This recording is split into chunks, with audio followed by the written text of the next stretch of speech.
I grew up singing in church and, became a Backstreet Boy after high school, listening to contemporary Christian music, gospel music, inspirational music.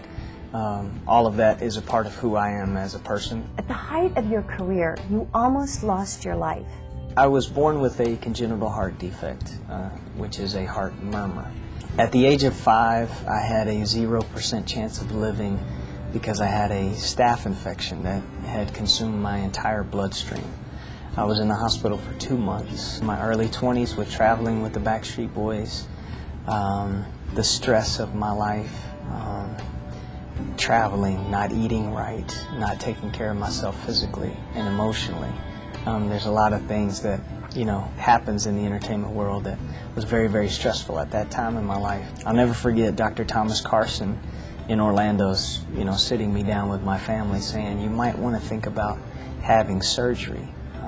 What he had determined was that my heart was enlarging due to the hole that I had ever since I was, born. At the young age of 23, May 8th of 1998, I had to undergo open heart surgery.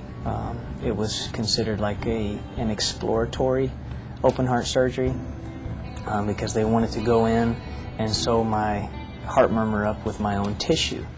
But it was a blessing that we had decided to do that then, because in my tricuspid valve on the back side of my heart, they found a hole that was about the size of a $50. They took an annuloplastic ring and sewed it around my tricuspid. So within a year, my heart had shrunk back to size. I'm very, very healthy. I do not take medication or anything like that. I was very lucky to catch it when I did. It was a very trying time in my life. It was the hardest time. I truly think that God has used that as an example of keeping me close to what is most important in my life and teaching me a lot about life in that one event.